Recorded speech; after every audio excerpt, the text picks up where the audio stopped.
So, what should you be paying attention to as an investor? Every day, you're overwhelmed by the volume of information coming at you faster than information has ever traveled in human history and will only get faster.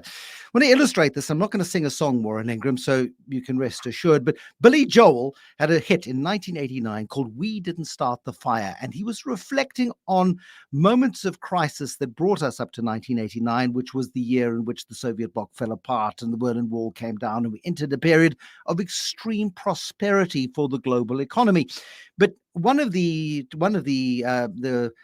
verses goes: Joseph Stalin, Malenkov, Nasser and Prokofiev, Rockefeller, Campanella, Communist Bloc, Roy Cohen, Juan Perón, Toscanini, Dacron, Dien Bien Phu, Falls, Rock Around the Clock, Einstein, James Dean. Most people watching this won't recognize a tenth of those names that I've just mentioned, because there are long dead figures in history who were incredibly important in 1989 to Billy Joel's summation of why the world was in a mess.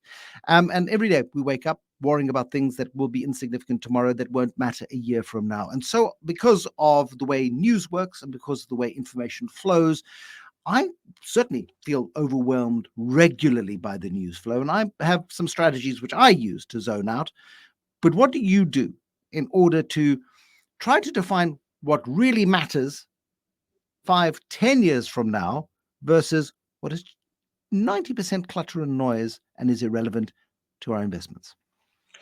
I think the first one is that I purposefully block all friends and all groups on social media that send me stuff, especially when it's got forwarded at the top.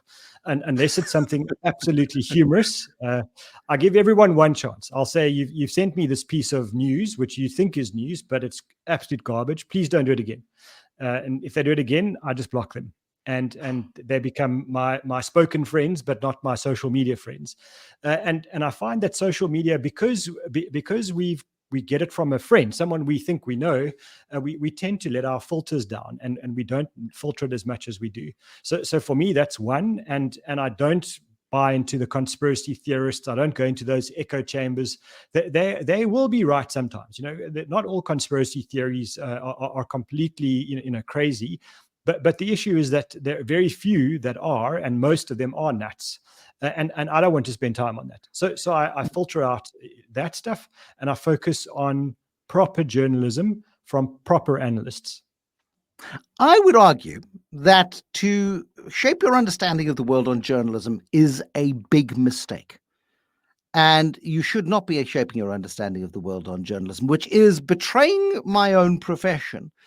But because I know how it works, and I understand that it's a business that needs eyeballs, that while it has a crucial role to play in our lives, I don't mean to undermine that at all, but if you truly want to understand the world, you cannot be framing your understanding on just the news.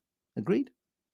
Yeah. So now you've made the distinction I was going to make. There's a difference between proper journalism and news. To me, the job of news nowadays is how quickly can you get a piece of information onto someone's eyeball or in their ear, and that's to me the very definition of noise. Proper journalism is where someone takes a week or a month to go and research and develop an understanding about something, and then to distill it in a clear and concise way, and hopefully with at least two sets of views, hopefully opposing views. That's journalism, not an opinion piece, not someone who just wants to get it in front of you as fast as it's happened, because actually you can get that on social media. So that's the gap for me. It's such an important distinction to make, and it is that ability to take a slightly long-term view, zooming out from the clutter and the noise of the daily news flow, and perhaps looking at more extended, thoughtful pieces. But I'm going to push you a little bit harder on that and go to the original data source. If you truly want to understand the world, you really got to understand key data points in the world. Is the world better, or is the world worse than it was 5 years ago? If so, what is better and what is worse? There's no linear effect in this. But generally, over time, humanity has been pretty good at overcoming problems and overcoming short-term issues and solving problems for the future. And in doing that, they create new problems for our children and future generations. Absolutely. But if we accept that humanity generally is moving in the right direction most of the time in most parts of the world, I think we can start to take a different time horizon on our decision-making processes. And just go back to the song that you quoted. The world, according to him, the world was in a mess in 1989, And it was. For the next But few decades, things got a lot better, actually. And so being too dramatic in your views and too kind of binary that everything's going to be terrible or brilliant, that's a mistake.